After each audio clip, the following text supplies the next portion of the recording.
not thrown together at the last minute edition of the Acceptable Chess Weekly Roundup. Once again, I'm your host, John Harden, here with National Master Andrew Hoy, and we are going to be looking at the games from the Acceptable Chess Autumn Classic Round 2. Andrew, we saw some interesting games. We also saw some knockovers where one player really creamed the other. What is the state of the standings heading into round 3 starting tomorrow? Yeah, so we have a couple of games still to play, and those should be happening right now, hopefully. And depending on how that goes, we seem to have a 6-player race for the title so far. We're going to end up with 6 players at 2, unless one of the games tonight is drawn. And I think from the play that we've seen so far, anybody could still win. Yeah, and it's actually very to the purpose that you've mentioned the possibility of draws, because I think we've already had more draws in this tournament than we had in the entirety of the 7-round Bachelor Memorial, which was our first ever tournament effort. So that was kind of interesting. Yeah, I think the players are playing at a better level, and they're closer in strength, so draws happen. I think you're right there. I think that, I'm all the same very interested to look at those 2 games. That's excellent. I think having done the standings, let's talk about our topics and trends for this evening. So I know that we were a bit hard-pressed this week to come with topics and trends, because one of the things that you mentioned just a moment ago that we think we both noticed was that the standard of play was elevated a little bit, and so some of the mistakes are not so obvious this week. Yeah, definitely. I think that people are playing better chess, but there are still some things that we can take a look at and try and do better. The first one, we want everybody to keep up the pressure. If you have a good position, do not let your opponent off the hook. There are different ways to do that. The right answer might be to trade everything and really try and shut down their counterplay, or you might have to attack with abandon, and even though you have an extra piece, it's better to make some attacking moves as opposed to doing something else. I think the second topic is closely related to this. One bad move can nullify 40 good ones. So if you have a good position, just because it's a good position doesn't mean that the game is going to win itself. Yes, I totally agree. And of course, the third theme that we noticed was beware the passed pawn. We saw several different situations in which one player or another granted his opponent or her a passed pawn, sometimes even a protected passed pawn. And although it didn't always come to fruition, I think that a lot of that was due to the players not necessarily being totally familiar with the correct plans, rather than some inherent defensive capability. I think you're right. And some of that is as you play better chess and play more games, eventually you'll learn some of these things. But it's a learning experience, and that's why we're all here at the end of the day. Yes. To play some games and hopefully learn something from the games. Yes, and I have to say that every single week I learn so much from watching. And yes, I think it's incredibly important for us to be concrete. So, without further ado, let's head into our first game of the evening. This was Mr. Tyler Jakes against Bill Stoltzfus, and to no one's surprise, I think Tyler opened with his pet opening, the Nimzo Larsen attack. Yeah, it seems like both of the Jakes tournament players are opening with their B-pawns this week. So Tyler played B3 and Frank played B4. So in both cases, the opponents replied with E5, and I think this is a principled way to respond. When your opponent's doing something on the wing, try and do something in the center, and E5 fits the bill. So now we get a couple more moves, and this is kind of an interesting moment. We talk about the value of the center all the time. Here, White has abandoned the center and really needs to counterattack it. A move like E4 hangs a pawn. A move like D4, which we saw in the game, seems like the right idea, but it's not actually the right idea. D4 allows Black to take on D4, and we have to take back with a piece. And unfortunately, after Bishop D7, Black has really solved all of his problems. This pin is gone, and Black's doing okay. Yes, I was enthusiastic because one of the things I think we talked about last tournament was this idea that if you can capture one of your opponent's center pawns and he has to take back with a piece, it's usually a good idea, particularly when you're playing Black. And what's unfortunate about this D4 move by Tyler, principled though it may have seemed, was that it actually, as you so often point out, almost forces Black into a good move. Exactly, and that's part of the reason that the queen is on E7 in the first place. to fight against this d4 pawn break by pinning the e-pawn. So it's removing a defender of the d4 square, even if it's indirect because of this pin. Yes, and I hope I'm not revealing too much here, but Bill did share with me after the game that having seen Tyler's previous efforts, he spent a lot of time preparing specifically against the Nimzo Larsen. So Tyler, I think some of your opening frustrations were due to a concerted round of studying by your opponent. It's really not fair when your opponents start preparing for you. That just takes all the fun out of it. What can you say? Tyler Jakes is a famous man. So one thing that we would suggest is to consider the move c4 here. c4, it's really in the spirit of the Nimzo Larsen. We're not occupying the center, but we're staying back and counterattacking it. c4 hits this d5 pawn. If black takes on c4, we're of course extremely happy. We're going to be able to get the bishop to a really nice square and play d4 when it suits us. We don't have to do it right away. In one amusing line, if black plays d4 trying to keep everything closed, now white can take on c6. This cripples the pawn structure for black. And now c5 is a very amusing pawn sacrifice. And it's a temporary sacrifice because we're going to get that pawn back. And we're going to get that back because almost no matter what, black's center is collapsing. We're threatening queen c2 and queen c6 right away, which would pick off this rook. And if black plays a move like knight f6, so now if we attack this bishop, we're really a little bit slow to attack it. But instead, white can take advantage of the ability to recapture on d4, and now this e-file is a little bit painful for black to solve. And I would say that white has a nice advantage here. Yeah, that's a nice line and very instructive. I mean, particularly the c5 idea is not one that I think our players are likely to see, but this may give them some ideas for the future. Yeah, the game had a disappointing blunder of a queen later on, so that was something we always want to avoid. But I think that the opening was instructive, and both players played well up until a certain point when the queen was hung. Yes, I think that without showing that moment of carnage, we just want to say that it illustrates aptly our principle of one bad move. That unfortunately, although there were, I think, good moves played by both sides, and it was an interesting game, it ultimately came down to Bill just being able to convert up massive material. Yes. Which he did, in fairness, do reasonably smoothly. Yeah, exactly. And that might be a tactic on our future tactics quizzes. All right. Which will be updated any moment. Let's take a look at our next game.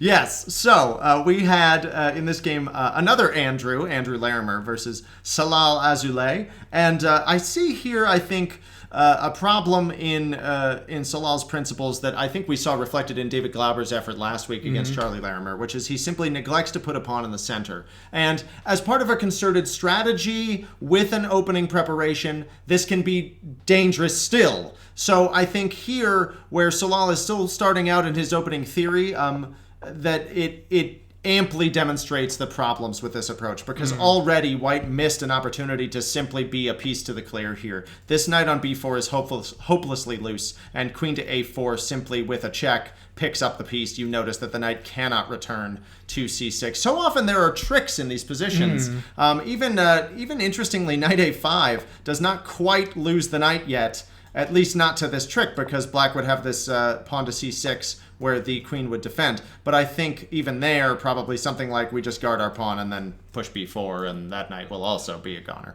Yeah, no matter what, black is going to allow white to take this absolutely massive center, and there's very little we can do when white has such a center. Absolutely massive.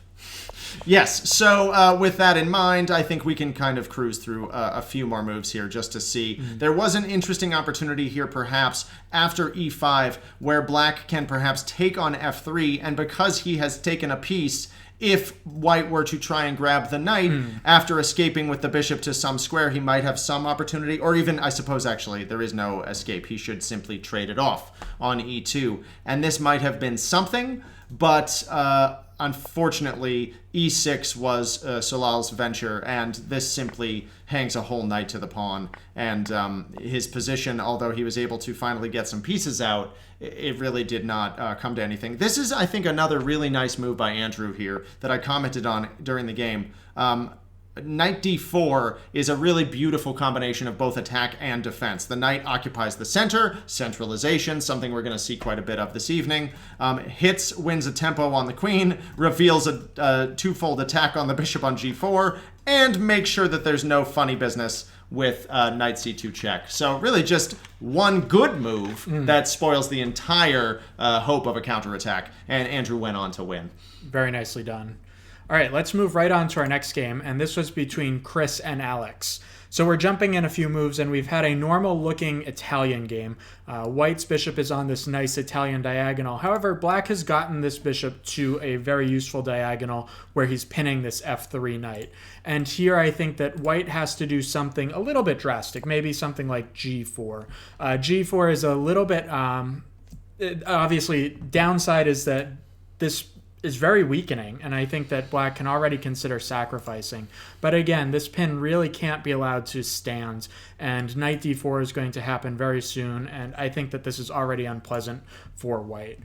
This is another instructive moment. Usually in the Italian, when we're Black, we do not want to castle prematurely, and that's because we want to be able to meet g4 with these piece sacrifices on g4, getting 2 pawns for the piece.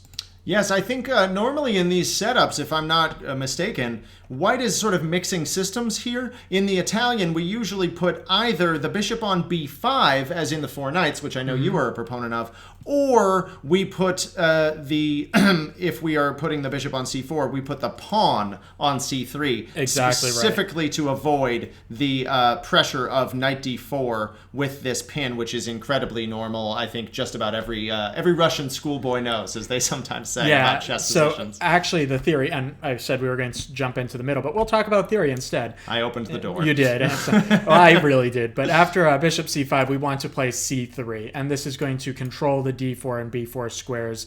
And now after knight f6, we play d3, defending our pawn. So there you go. Some Italian theory, something for everybody tonight. Right. Unfortunately, after queen e2, this allows the absolutely monstrous knight to jump into d4 with a very nice attack, and this pin still exists. White actually went back to d1, and now after taking on f3, we have a really subtle idea. Black can move the knight out of the way to h7, and this queen cannot be denied. The queen's going to come to h4, and there's almost certainly going to be mate or the loss of a massive amount of material. It certainly looks like a heck of a lot more fun for Black. Yeah, I would agree with that. So just a fun line, because we all love fun lines. White doesn't want to hang this whole pawn, so he defends it.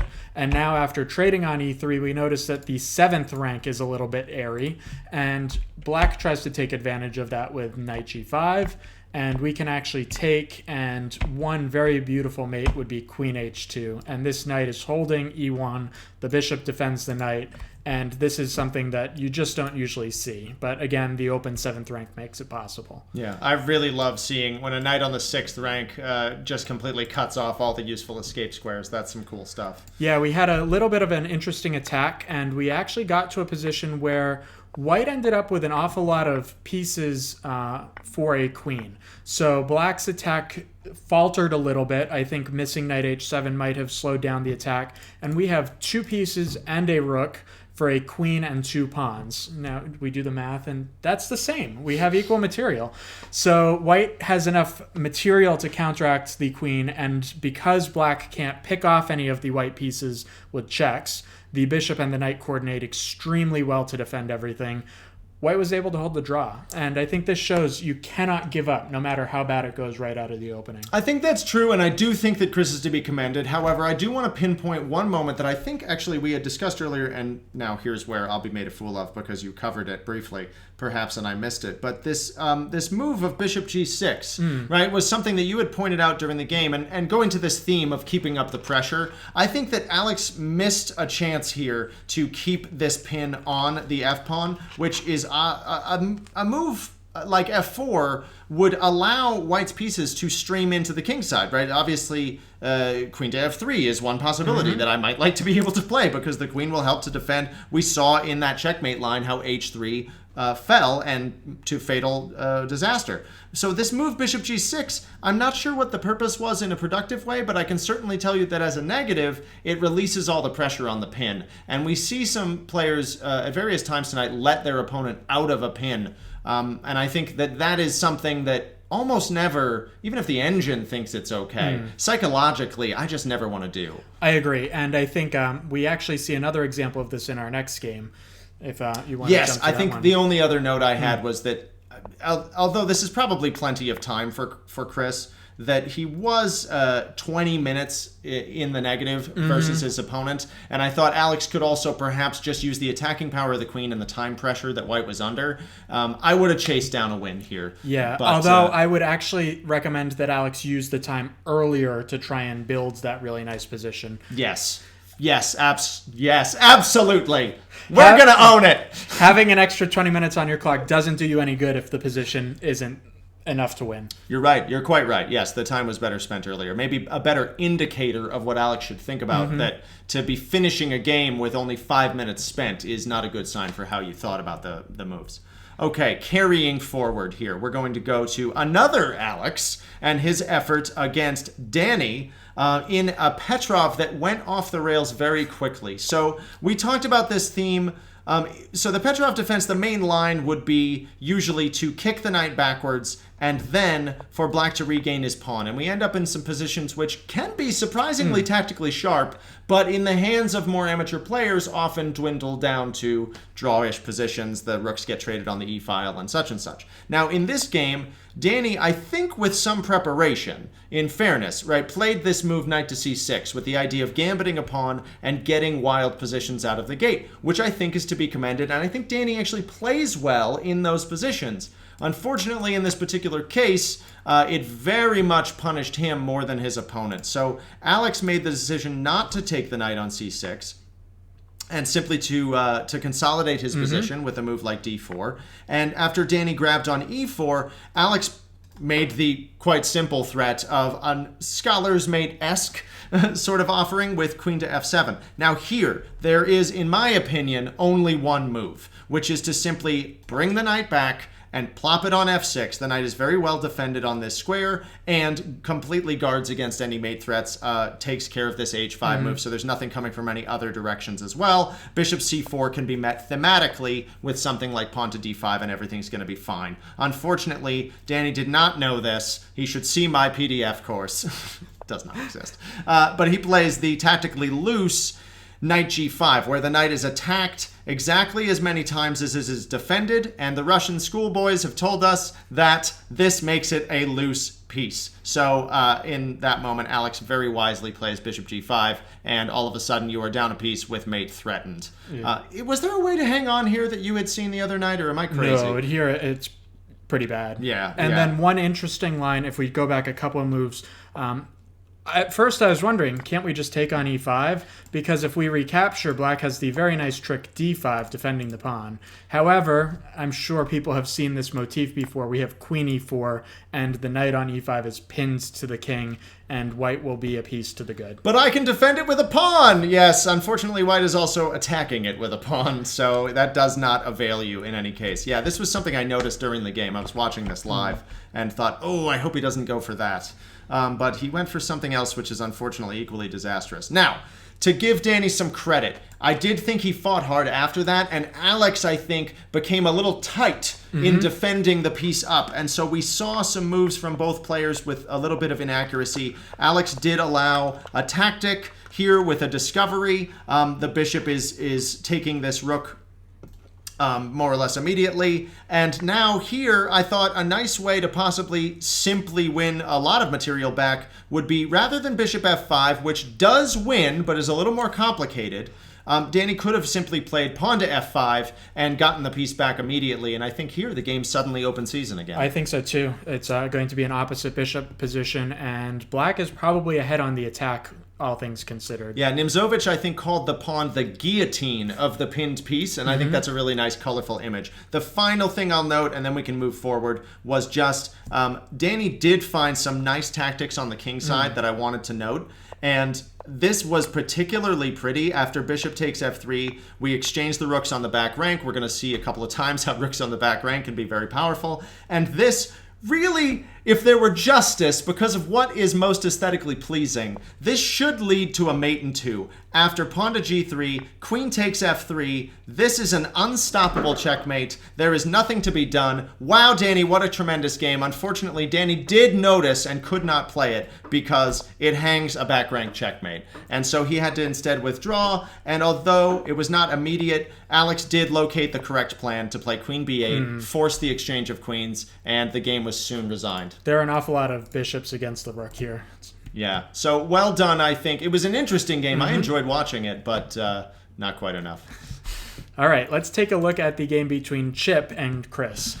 So we'll start at the beginning of this one. We had a Slav defense, and here I think there are a couple of things I want to point out about Black's move order.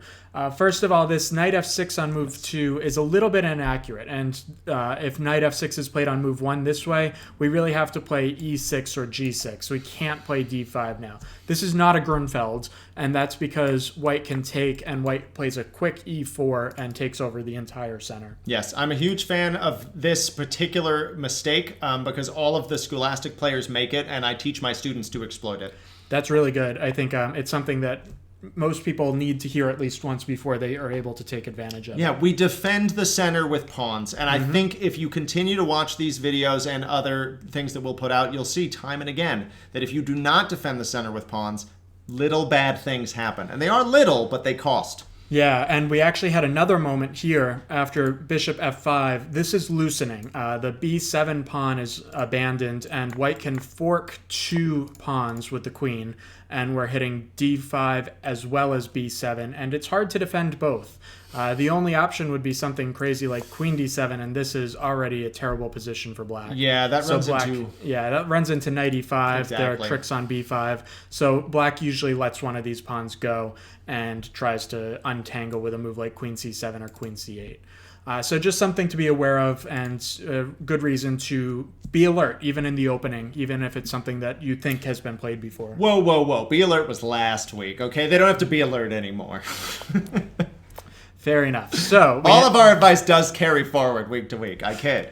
Yeah, we get to a nice Pillsbury type position where this knight on e5 is defended by 2 pawns in the center. And now we see that white tries to take advantage of this structure, but maybe he goes a little bit too far in trying to do it. So now he plays c5, and already this is a little bit of a slow move. c5 changes the fulcrum of the attack from d5 to c6. I think here, I like the ability to take on d5. Maybe we'll take, and now we can take with the knight. And we don't have to worry about bishop b4 so much. But if we don't want to take back with the knight right away, we can castle first. And even here, there's really no good way to defend d5 without playing something really crazy like queen e6. And now it's open season on the king. The queen's going to come to the queen side. The rooks are here all of a sudden. And this is very, very strong for white already. I love that subtlety, and I did not notice it, so I have to point it out. The fact that you put the F rook on c1, I think is very instructive. That is how big our attack is going to get, that we are going to push that A pawn to help us rip open the king's position. And all the rooks are getting in this game. Yep. And obviously there's a lot of chess still to be played. Just because you have a nice attack doesn't mean you're going to win. But this is kind of an instructive moment as well. When you play c5, now you must play b4, b5, and b takes c6 before you have an open file against the king. That's 3 more moves. I'm not that patient. I want an open file right now, and I want to take on d5. Can confirm. All right, so after c5, we had the bishop not hang itself, and we get to see black counterattack like a madman on the king side. I think this is fantastic. Black has to counterattack. Unfortunately, it looks like white gets a nice position already, and I think if he had played a little bit more accurately in this exact moment, he might have been able to secure an edge. Instead, after queen g4, black's able to take on f6, and now we have a blunder. g6, which looks like it attacks this queen, but instead bishop f6. The bishop drops back, and black has an extra piece at the moment. Now white plays a really, really nice motif. He plays rook f1, getting a tempo on that queen and saying, all right, I might be down a piece, but I am going to counterattack on both sides of the board. Now, if black had simply traded queens, queen g6, and even though white has the f-file for all eternity, the king is in a good spot, Black is up a piece. I think the extra piece is going to decide. Even though white is going to be able to struggle a little bit, it's not enough. Unfortunately, instead of playing queen takes g6, we had h5, trying to be a little bit sneaky, and now we see that white has a passed pawn. No matter what, the passed pawn means that white has life. It's not much life, but it's a little bit. So now we see that white actually plays this extremely well, activates the king to take another pawn, and plays g7 eventually to secure that pawn, and that's enough for white to hold the balance. White's not better, but white does have real chances to hold now. Yeah, so I think it's interesting. I think that is one of those strange exceptions to maybe the topic and trend tonight, because Chris was probably trying to keep up the pressure, but by doing it in an off-balance way, he only succeeded in giving Chip back all his counterplay. Yeah, and that goes to our second point. One bad move can let all of your advantage slip away. Right. So let's jump ahead to the end. Now that white does have this passed pawn, he was able to eventually cash it in for a bunch of black's queenside pawns. And we got to this interesting endgame where black still has his piece, but now we have two passed pawns rolling. And once the two passed pawns are up the board, eventually we're going to be able to make a queen, and black is forced to sacrifice the pawn. This position is winning for white, and that's because of the passive position of the black rook. And now we might have been able to draw with black because of the best play. Here, for example, I think we must repeat with black, and white still has some work to do. It's almost certainly still winning, but it's not simple anymore. For example, rook h7, king g6, and rook d7 to pick off another pawn. This would have been something that we challenge white to find. So it kind of gives white a chance to go wrong by repeating. I think that it's important to note that we are not in the Romantic era anymore. And I think sometimes players think that by doing such things that they're maybe playing spoiler or, being no fun. But no one wants to lose here, and we don't expect you to want to. So anything you can do to try and hold the position together, including simply asking, all right, I'm out of ideas, but I don't see how you win. Yeah. Nothing wrong with it. I agree. And now let's take a look at one more very nice moment. We repeat yet again, and here we actually have a moment for white to play a very nice move that forces an immediate resignation. The move king d6 would be zugzwang. Black has no good moves with the king. Obviously, king a6 allows white to make a queen. King to b5 hangs the d5 pawn and also the e4 pawn, so that would be losing. And any move of the rook allows white to take on d5. So black has no moves, and the game simply ends. Ouch. Yeah, instead, white did find a way to win eventually, but I just wanted to highlight this zugzwang move. I think it's a very nice pattern to know, and once again, we see that the opposition of the kings is the determining factor in this position. Yes, very, very good. Yeah, I think the only line you didn't mention was rook b5, which of course has no purpose and allows, again, this a8 promotes. Yes. Very good. So, yes, carrying forward. We had a nice game where I thought white had control of the position early. This was Nick against Rufus. Rufus, we know, finished very highly in our last Bachelor Memorial Tournament and is, I think, a heavy favorite to do well this year, as this tournament as well. Nick has been coming on and I thought showed good preparation for this game. We had an advanced French, and so we can see that the structure in the center has declared itself. White is probably planning to attack on the king side and black on the queen side. However, after some very normal opening moves, queen b6 is sort of standard play in this position to pressure this d4 pawn. Nick went with a positional approach, which is very good and I think very interesting. White plays a3, and the object is actually lived forward in the game. After knight h6, b4, and white's strategy here is essentially to say, I'm still going to attack on the king side, but first I'm going to completely wipe out your counterplay and own all the space on the queen side too. So it's very effective and actually works for a short while against Rufus, but then unfortunately a few inaccuracies, and we'll see how Nick could be potentially playing with fire in this opening. So Rufus takes towards the center, absolutely makes sense, and then plays knight f5 to pressure d4. And Nick plays a textbook move. Another idea would have been to play bishop e3 to guard the pawn, but bishop b2 is perfectly fine. And now, the only thing that white has to watch out for when playing this opening is that he is a little bit tactically loose, right? The bishop is loose on b2. There is already a queen eyeing that square, and some possibilities for opening that file are latent in the position. Rufus tries a logical move, a5, trying to take advantage of this exact feature, but this is met by Nick very strongly by playing b5, noticing that the a5 square has been taken away, and so the knight has lost some of his ability to advance. This is a feature that I will bring up time and again, and probably should be a topic in trend soon. In order to control the knights, we take away their advanced points first, before pushing them back. Otherwise, we constantly end up shoving a door closed only to realize they've climbed in a window. So here, b5 is exactly the right idea. The knight does not have to move right away because of the hanging piece, but already white is starting to execute this plan we talked about.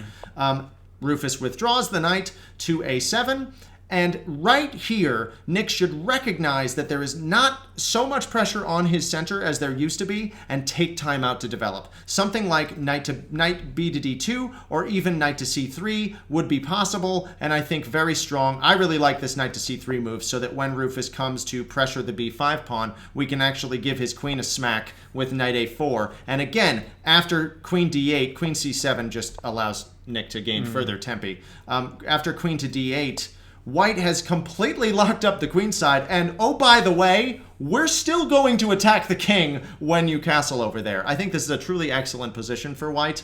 Would that it were so. Unfortunately, Nick, in the name of security, plays a4, and this gives back the b4 square, which he has worked hard to take away. Rufus climbs in on it. Notice again that taking is not necessarily any help.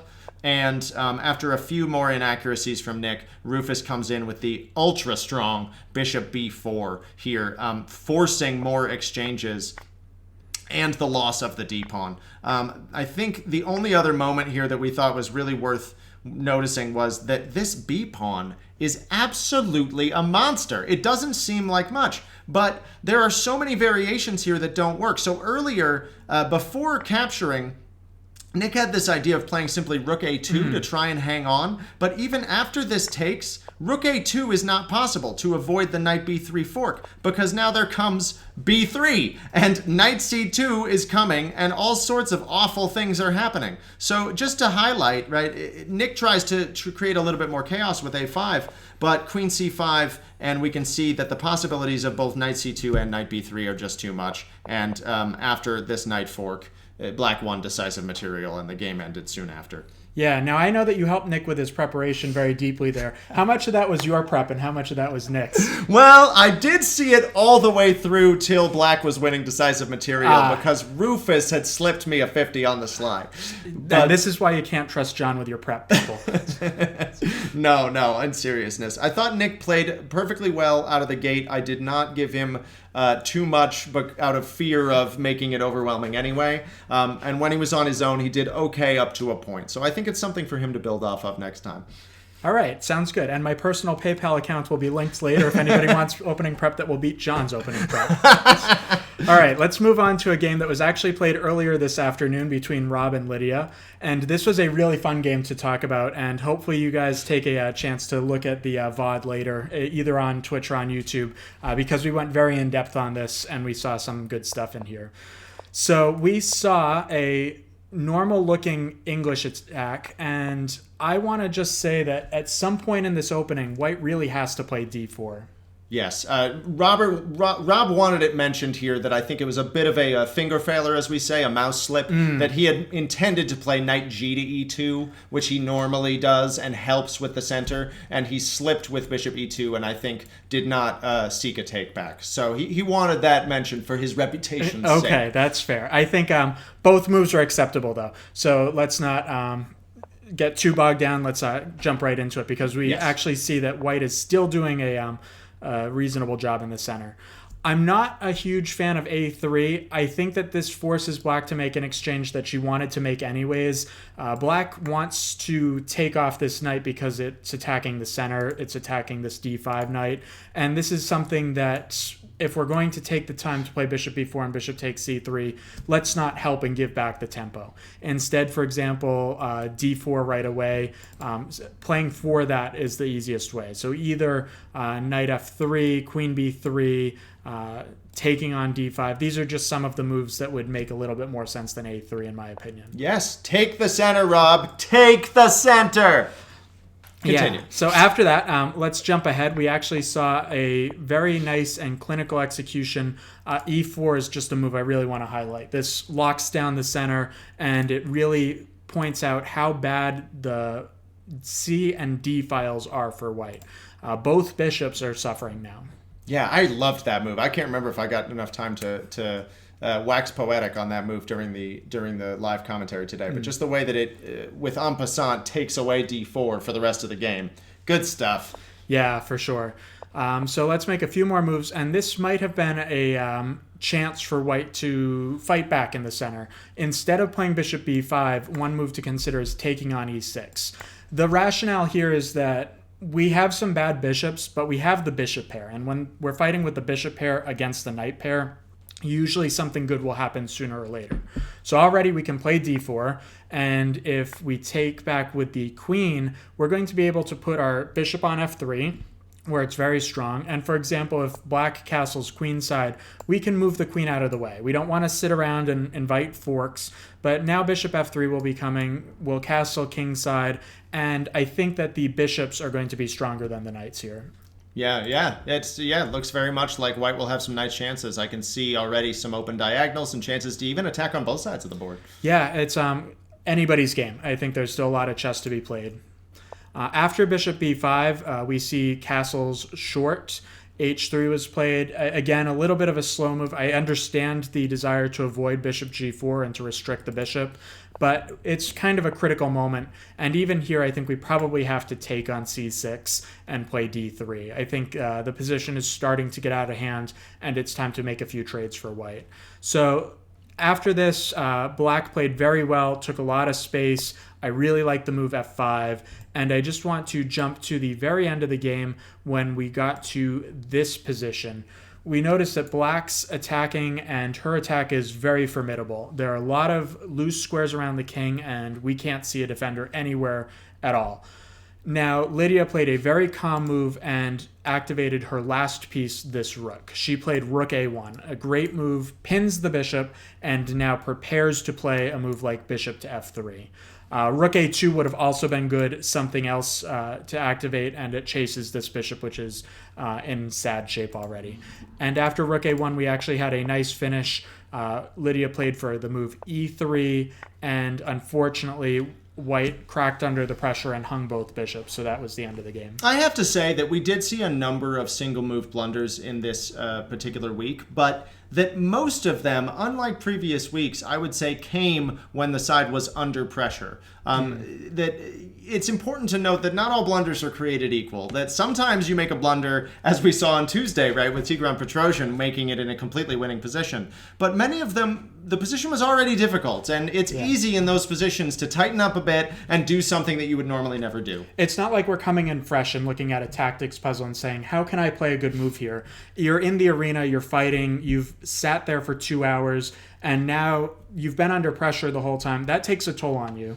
And I think that's a good reason to try and stay up on time, stay up on the board, and good things eventually happen to you if you do those two things. Exactly. I wasted a lot of time in my early years coaching, wasting my energy and my students' patience by placing too much emphasis on these blunders, when in reality you should spend much more on positive factors you can do to avoid being in that position in the first place. Yeah. Rufus, could you play f3 here? You probably have to try it. I think that it's all just losing, and probably we would have had to play f3 back here and hope for the best. Yeah. Okay. It is playable, but it's pretty bad no matter what you're doing. Right. Yeah. I think that things are still for choice for black. One last thing, Lydia. Speaking of blunders, right, made an unfortunate error in last week's game, but we saw a lot of potential there. Really seeing it come through this week. I'm very excited to see her play somebody in round 3, right? That seems like it's going to be an epic matchup, whoever it turns out to be, as if we have no control over that. Carrying forward, moving on. This is another game that we had looked at today, which is the Senior Jakes against Ted Vogt. And in this game, we noticed that Frank went for the Polish opening with this pawn not to b3 but to b4, a somewhat provocative move, perhaps designed, hoping to get his opponent to take on b4 and give him some activity. But and we actually talked about the Polish a lot during the VOD, so I want to encourage everybody to go watch that. And let's jump ahead to one of the really interesting moments of the game. You're quite right. We got to this position, and during the live commentary, I think we were both extolling the virtues of d5 here. Yes, right. In order to open the dark squared bishop, you can see this beautiful diagonal. Again, mate threats that were active earlier become live again. And here, I think this was a really good opportunity for Ted to trade pawns and give white an isolated queen's pawn. This is an isolated pawn. There are no pawns able to naturally defend it on an open file. And now, instead of, as in the broadcast, we talked about white having this easy plan, which we'll look at in a second, black would have one simple plan in the game, which is to pile up on this pawn, trade off some of the minor pieces, and look to win it in an endgame where he is simply up a pawn, and this queenside majority should tell. Instead, Ted played c5, which gives away the tension on the center and gives white the winning endgame plan. Although it did not come through, as I said in the beginning of our broadcast, I think that was not that was a case of players being inexperienced and good fortune for Ted rather than any accuracy of play. I think you're right. And again, the d5 pawn is a passed pawn. You want to think twice before you ever give your opponent a passed pawn, especially a protected passed pawn. Yes, and another thing I'm realizing we should mention, the definition of a passed pawn is one which no other pawn can stop. Now, hopefully, as you're all getting more experienced, you understand using your pieces to have to hold back your opponent's pawn is a poor use of resources. So you cannot count this queen and tell me, that's not passed. Yes, it is, because that queen is so easily dislodged. So carrying forward here, I don't think we should look at this too in depth for obvious reasons. I think the other moment that was very instructive here, I noted during the broadcast, was Frank plays h4. I really like this move. Again, hearkening back to what I said earlier, we are controlling the knight's forward progress, and now h5 would be a great move here to push the knight even further back and really just make a mockery of black's pieces as he continues to consolidate. Instead, f5 is exactly the wrong idea, and what we're looking for when we try to control knights is to not allow them back into the game. This gives Ted the opportunity, which he seizes, to leap back into an excellent square, and after very calmly and coolly playing f6, this knight is a boulder on e5. All the e-file play is shut down, and it is black who's going to develop some kingside attacking chances in just the next few moves, transferring the knight to an even tastier square and putting the bishop in the role of blockader. This is some really nice play from Killer Ted, as I hope he will someday earn. And he does play some really nice moves here, although he was not quite able to take it all the way. I think, yes, that's right. Yes, the last mistake here maybe that we'll make note of and then just move on is that here Ted should bring the knight back, h-pawn be damned, and take the activity of his pieces. Taking with the f-pawn allows much more activity for white, and white drove back into the driver's seat. Again, we have switched places in who has the excellent central knight, and I think Frank here was for choice, although because of time pressure, I think he somewhat prudently decided to take the draw. Yeah, it's very close to equality already, and both sides could have played on, but with time pressure and mutual time pressure, I think a repetition is a fair result. I do want to point out and say explicitly, anytime there's a hole in the position, you want to put pieces in the hole, not pawns. So knight e5 is definitely the move that you consider, and you have to think about whether or not allowing white to take this h-pawn is actually a threat. And here in the live broadcast, I think we agreed that this would have been black's best chance. Queen a4 is getting back the pawn right away, and this looks very easy to play for black. Yes. I think so. Carrying forward, this game I still don't feel like I've seen enough of, but we had a notable upset this week. Our former champion, Aaron Carey, coming in hot as all hell, playing white against Charlie Larimer, another strong player himself, to take nothing away. And he earns a nice position right out of the gate, and yet somehow, as we'll see, it all came to nothing. Andrew, what happened in this game? Yeah, so let's jump right in. And we get a Benoni type of structure, if I don't click on the back button.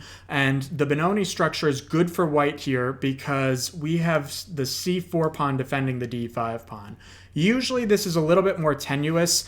This pawn is frequently over on e4 instead of c4. And in that case, black has some good counterplay. The b5 break makes a lot of sense. We get to e5 with these knights, something like this, and black does okay. The Benoni is very complicated. It's been around for a long time, but we think that white is generally better in the Benoni, and this is an improved version of that. So let's jump through the rest of the opening. White plays this very nice move, h3, completely dominating and shutting out this bishop. Now we see that Aaron systematically takes away all of the squares from the black pieces. The knights don't have squares, the bishops don't have squares. It's a fantastic position for white. And now I think we get to a moment that I really want to highlight. Black really doesn't have any good moves. There's nothing that can be done. Aaron played knight f5. I think knight f5 is good. I don't love trading off this really great knight just yet. I think if anything, maybe wait a move to do that. We can play for doubling the rooks. I'm not really concerned about g5 just yet because we are going to pick up a couple of tempi as we hop around, and I'd probably sacrifice a piece to open this up. I think nothing of a move like that. For example, queen d2, and we're really threatening to sacrifice and break through right away. I think nothing of a move like that. We should put that on a mug for you. Perfect. I will take it. I'll sip my coffee out of that mug and think more of my attacking prowess. After knight f5, white still has an overwhelming position. These bishops are really nice, and black has no counterplay whatsoever. I think that now is the time to really focus on shutting down black, and we don't have to think about winning material just yet. After doubling the rooks, we trade off a rook, and now I think one option would be to trade rooks and take over the e-file. So queen a4 was what was played in the game. Instead of that, I like queen e2. I think queen e2 centralizes the queen. We have the e-file for all eternity, and now we can start taking an eye at this d6 pawn with either moves like a3, b4 and trying to break through with c5, or knight e4 with threats of queen g4 and some sort of mating attack over on the king side. So a couple of options, and I think they both would have been okay. Instead, after queen a4, we're going pawn hunting. Pawn hunting can be okay, but in this case, black's knights are starting to get active. The e5 square is no longer defended the way it once was if the queen's over on the e-file. This knight is starting to think about moves like knight h5. We might even play g6 and bishop g7, and black's pieces are actually doing something now.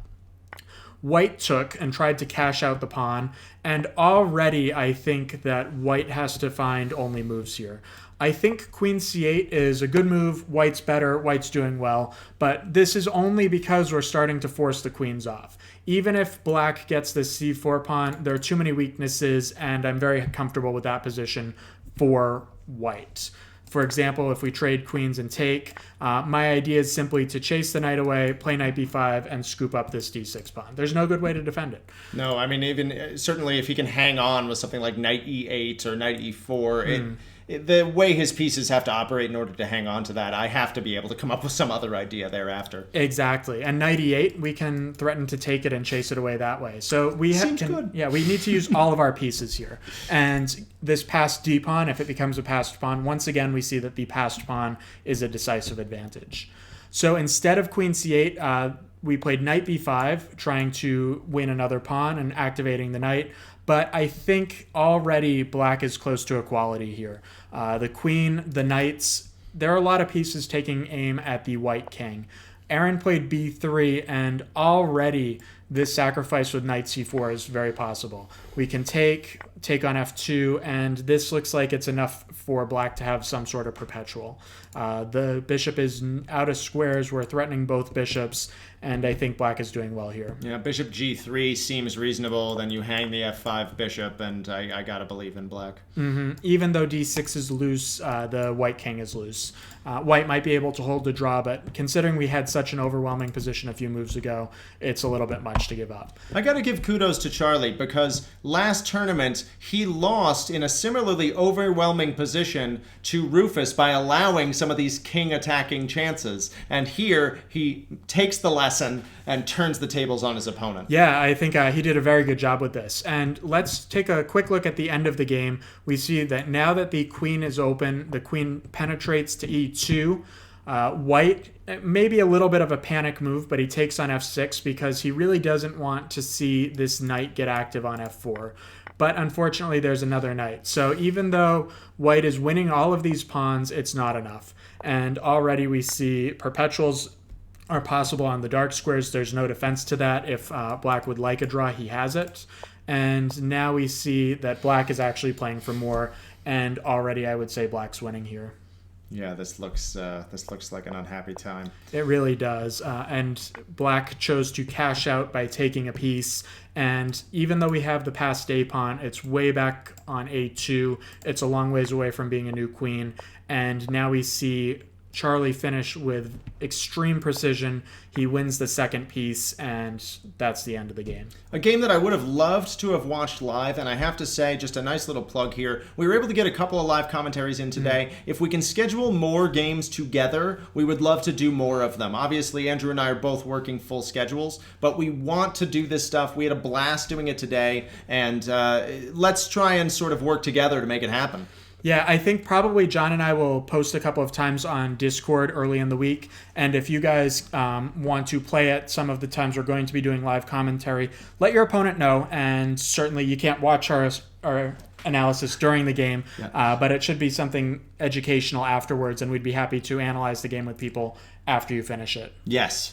And I think we'll try and put that availability out shortly after we put out the pairings. Good idea. Yes. So, moving into our final game of the evening, or maybe not, but we'll check in on what's going on Lee Chess. I've got to get the right mouse for the right screen here.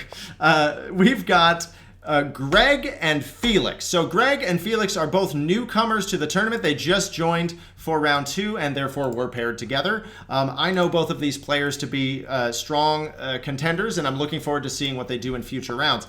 But this game was an interesting one. So Felix opens with a semi-Slav setup that seems reasonably stable, but unfortunately, it looks like right here after bishop d3, he forgets a key idea. So the normal idea for Black to play here is to take on c4, winning a tempo on this bishop, hence waiting until he put himself on d3, and then to play b5.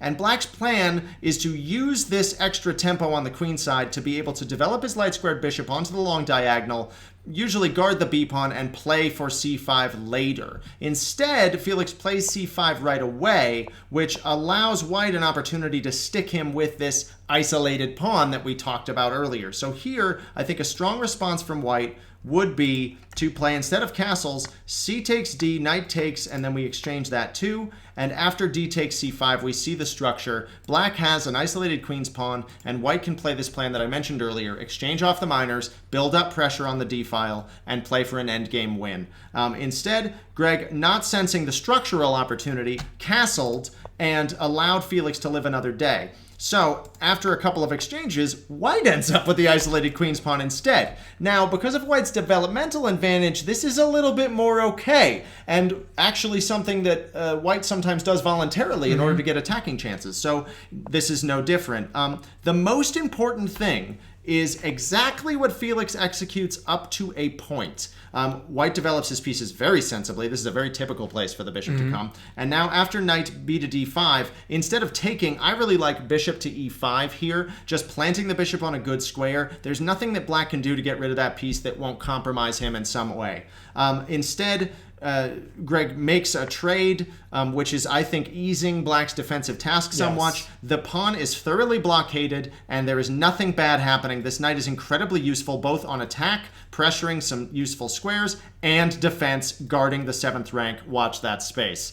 Because after another couple of good moves from Felix, he somewhat mysteriously plays knight to b6, which not only unblockades the pawn, but gives up the 7th. And here, Greg does not waste a moment. And there was this was part of the reason I thought this deserved the benefit of the feature, because much like we did last week with Danny, we saw just really smooth cruise to a nice position by white here. So if you'll indulge me for one moment, Please. I think instead of knight b6, the correct way to play is b6 for Yes. black. And this is a really instructional moment.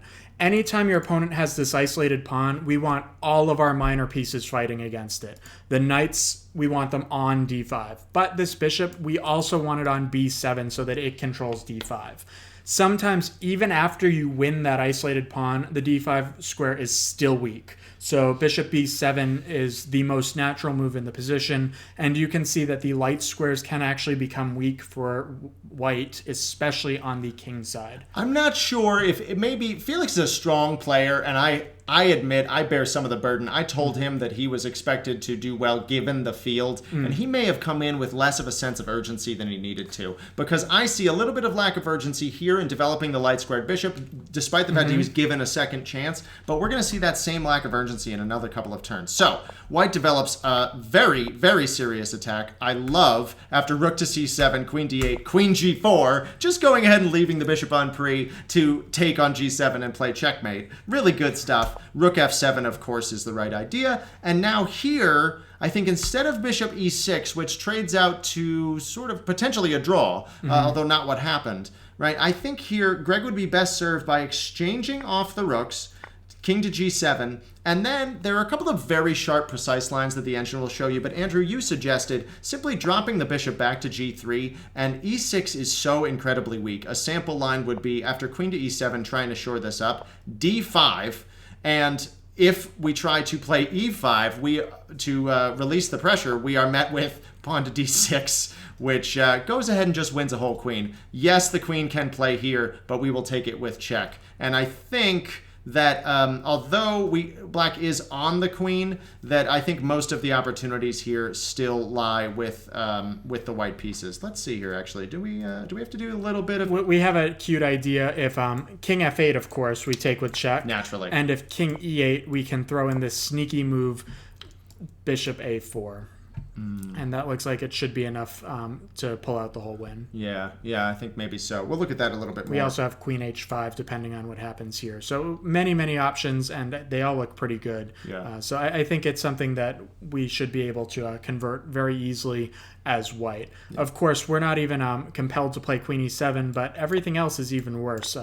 Queen d7 hangs the queen to bishop e6, and after queen e7, d5, we cannot take with the knight because we are pinned on the e-file. Ow. Yeah, and that one is definitely rook taking with check, which means we don't have to worry about our queen on g4 at all. So this would have been, I think, a little bit more precise way to go. Instead, Greg bails out a little too early with bishop takes e6. Felix is forced into some really good moves to get all of the trading off. And right here, white has a better endgame due to the extra pawn, but black can still make a draw if he can get his pieces active and blockade that passer. So right here, incredibly important, we go back with knight d5. We try and activate our rook, and probably rook e8 is okay. I mean, even a trade here, I think, is I think you must keep the rooks on. I think rook d8 is the only thing that's going to be sufficient for black. Maybe rook c8 and rook c2. Trading rooks would be a large mistake because then the bishop will be able to pick at the various pawns that black has. Fair point. Okay, fair enough. A chance for me to learn too. So in any case, we see here some of this same lack of urgency of developing our queenside pieces. King to g6 simply allows white, I think even this b-through move is fine, but I think what comes next is more to the point, which is we allow the white rook to invade on the 7th. And now here we have got to do something. We maybe even have to trade the rook just to stop this activity. And after, oh yes, one last final finesse we'll mention before we move on here. Felix thought to play rook to c8, right, trying to deal with his discombobulated pieces by tactical means. Greg finds yet another nice shot here. g4 check. a waste of a pawn that gives the king the necessary luft to avoid any back ranks. I really liked that. That's a really good example of heads-up play. After king takes g4, we just pick up a whole piece. And although white does come under some pressure here, and in time pressure, there is not enough to actually score the point. And after a couple more moves, we can see black really had nothing left. Yeah, very nicely played game by white there. I tell you what, a moment of inspiration. Let's give g4 check the move of the week. Perfect. I think that is a very nice move. It shows that you really have to be alert all the time. There's not always a chance for you to win without a trick, but g4 was a very nice shot, and it really did allow the game to just end immediately. A whole piece up and a continued attack along the 7th rank. Yeah, sometimes the stars of the game, like Alex's queen b8 earlier tonight, are ordinary or unusual, but the ones that get your opponent to resign. This is the most important thing when you're already winning. Mm-hmm. So we're having a strange ending to the game, to the roundup tonight. Rather than immediately wrap up, we do want to check in because we do have 2 unfinished games that are playing right now. Yeah, and it looks like one of them is at least happening. The other one is not, though. So we will see if we can pull up that Perhaps game. it already ended. Yeah, and it looks like we have made the first 8 moves. It has not started, so we don't have to worry about it just yet. And we actually see a very nice attacking pattern by white here. Here, I think I'm a little bit more fond of the knight h3 ideas instead of queen g4, but queen g4 is an interesting way to play for white. Instead of bringing the bishop back, I would leave the bishop on g5 and develop the queen. But this should be an interesting game, and we'll have to see what happens from here. Yeah, it does. It does look like we've had a personal emergency, which has led up to maybe this game, the Battle of the Daves, as I have christened it, between Dave and David, that may not be able to take place. So I'll check in with those players, and we'll see what needs to be done. In the light of personal emergencies, I don't really want to award people with forfeits. But it's just a chess game at the end of the day. Hopefully, we're all enjoying it, and it's fun, and by all means, life comes first. Right. Of course, I understand. Yeah, we'll see what we can do. If we can get that game played without disrupting the standings and the pairings, we will. Otherwise, we'll just carry forward as best we can. But let's check in on this a little bit more. So while I was reading those emails, I admit I was completely distracted. I know that Nate had announced to me before this game that he had a lot of preparation and was very excited to try his hand against this French defense. So I hope that Matt is ready because I know that Nate is ready to bring the house. Yeah, so this is our battle between the tournament leaders. I mean, everybody's a tournament leader with 1 point, so there are a lot of tournament leaders. But this should Nice. kind of give us some insight into the rest of the event, depending on how this game goes. So I think we'll probably follow along with this game a little bit, but it's very early, and I think John and I will probably end up taking a break, and we'll check back in on the game later. Yes, I think you can expect us back in a little bit. We're going to gather some beverages, take a moment to rest our voices, and maybe check in when there's a little more action. So thank you all for watching, and we'll be back in a few minutes.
All right, we're hopping back into it, and we've actually seen a bunch of moves in this game between Nate and Matt. And let's go back to the beginning and take a look at this opening. I think you're at least familiar with this from the black perspective, and I've played it a couple of times in Blitz with the white pieces, so it kind of works out well for both of us. Yeah. So, right. So, a normal classical French, white playing the most principled move, which is knight to c3, developing to control the center. And after some very typical moves also by black, good accurate play by both players, we see white make a fairly popular move, actually, which is h4. Rather than trade the bishops, which is also very common, and the other main move usually played f4. here, and aggressive kingside attacking possibilities. By playing h4, white is trying to dare black into taking twice and winning his h-pawn. Andrew, what benefit is this to Yeah, so this is the most common move to recapture on g5. It does open up the h-file, and if queen takes, we're going to get a lot of tempi by attacking this black queen. We actually want to play knight h3, not knight to f3, because we want to leave the f-pawn ready to roll up the board. If the pawn can come to f5, we're going to be able to crack open the king position. So instead of taking on g5, however, black played c5. Now, I don't remember 100% here, but I think that the move for white is to take on e7, and black must recapture with the king now. Wow, I don't even know if I know that much. I think that the move I always play there is pawn to h6, encouraging the bishop to trade itself, and then I can take with the queen because I have not yet inflicted this c5 move. And I say inflicted because unfortunately, although thematic, this move is a little too quick, but I can see what's going on here. So we have to play king e7 because otherwise after knight b5, we are getting hit with knight c7 check, we are getting hit with knight d6 check, we're just getting hit with all sorts of nastiness. And important to note that castling does nothing to help the situation because your rook is trapped. It's totally trapped, and no matter what black tries to do, it's not more than a pawn for that rook at the moment. So this is going to be an overwhelming material advantage for white in this particular position. Right. Of course, black doesn't have to do that, and black can recapture with the king after bishop e7. But already, if we're taking with the king, this is a large concession, and I would have to say that white is for choice. Yeah, I have to think that just f4 right away, like let's go f4, f5, trying to open up the position as much as possible. Yeah, I'd even be okay putting the knight on d6 in some fashion. Knight b5 and knight d6. Playing knight b5 anyway. Mm-hmm. It's not as good because now c takes d4 and e5 gets very loose. But the king's in the middle. If you open things up, good things happen. Yeah. All right. Yeah. So lucky for Mr. Loving, we did not see this. Yeah, instead he played bishop e3, dropped the bishop back. And after bishop e3, black now develops normally, hits this d4 pawn, and it's actually a little bit hard to defend d4. I think it's probably appropriate to gambit this pawn at some moment, maybe playing knight b5, maybe even right now with the idea of playing knight d6 and just trying to complicate the game. Queen g4 was played, and now I think black's doing okay.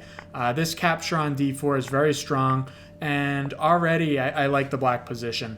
This extra center pawn on d5 is very strong. The bishop's not so great, but sooner or later it will come to life. It had better, or he will get a tongue lashing from his coach later this week. All of these students neglecting their light-squared bishops. I'm going to get annoyed. Yeah, this is the French defense, though, so that does tend to happen. Oh, yes. As things go. Yeah. So we had normal development. a6 was played, kind of restricting this b5 square.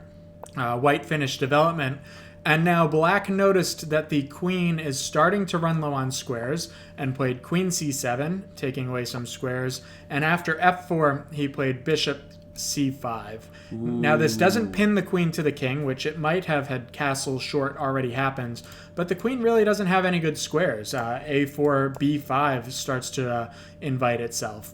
We can't do that just yet because we do hang this trick because of the pin, but this queen is really out of squares, and I'm just not sure what we're going to do to finish developing. You know, bishop c5 has to be thought to be a good move, but I have to admit that I really love waiting one more tempo and playing b5 here. It not only gives you a place to put that light-squared bishop, but now we are threatening, if kingside castles or even queenside castles, to pick up that queen for nothing. Am I not correct? I think you are, and I think already we would have to start to find something tricky for white in order to get out of this. So something for everybody to remember, I think, that if you do have a useful move to play, to wait that turns your good move into a crusher, that might be one of those rare situations where I say, yes, wait to play the obvious move. Yeah, and after b4, b5, I'm sorry, b5, not b4, we might have to play a move like f5, which gives up this e5 pawn, but we do get some counterplay over on the king side. Yeah, that's a good point. White certainly would not be out of options completely. After bishop c5, we actually saw a very ambitious bishop sacrifice over on h7. King takes, and now queen d3 was played. The king dropped back to g8 because the knight is way too far away from g5 in order to make these mating ideas come to fruition. So white now decided to play a relatively calm move. He played h5. I like h5. I think it makes a lot of sense, threatening to come to h6 and open things up. But after h6, g6 will be played. So white's going to have to do a little bit more work in order to make this work. Now we actually had queen b6 getting onto this diagonal and hitting the pawn. White defended with rook to b1, and after bishop f2, king d1, I think it's safe to say that black is solidly up a piece, and I think black is probably winning now. But that is not to say that white doesn't have some good practical chances. Yeah, what do you think about playing f6 at some point by black, just to try and get his pieces into the game on that side as well, and maybe open up more opportunities to get in? Do you think it's too weakening and helping white's cause? Or is that the right play? It might be. In this particular position, though, I think queen e3 kind of ends all of white's fun right away. And we would be left with a forced queen trade. The queen really has no squares at all. And I think this would be enough for black to end the game and really not have to worry about the rest of the game from here. Right. It looks like he missed queen e3. Instead, knight c5 was played, and now queen h3, the only move that really keeps the queen on the board. But unfortunately, I think it's still not enough. This attack is slowing down, and the black pieces are really going to get active in a hurry. A move like knight e4 suggests itself. We'll see what actually happens in the game. But here, I'm okay with this relatively weak e4 pawn because I'm going to once again play queen e3. The d-file becomes dangerous for white, and black has plenty of play, and he is still up a piece. Yeah. Wow. This is really interesting. I'm sorry, I'm just sort of captivated. I know that this is looking very good for black, but I also, knowing the ability levels of both players, and just a lot of what we've seen in the tournament in general, my heart's still going to be pounding a little bit for the rest of this game, because I have to think that white is going to be able to create a little bit of chaos here, but we'll see. Yeah, and it looks like maybe black is reading my mind. He played knight e4, so this is a good move starting to trade things off, and we'll see what white is able to come up with from here. Yeah. Something like, I guess, probably not taking and putting the king on c1. Wow. Yeah, the more I look at this. Yeah. So I don't think we're going to watch the end of this game, although it does look like black has a commanding lead already. We will post the link to the game in the chat if anybody would like to check it out. So there's the link. You can follow along with the rest of us. And yeah, we do have one more game this week, and without getting into details, I have been informed that game is not going to be currently happening, and that is perfectly all right.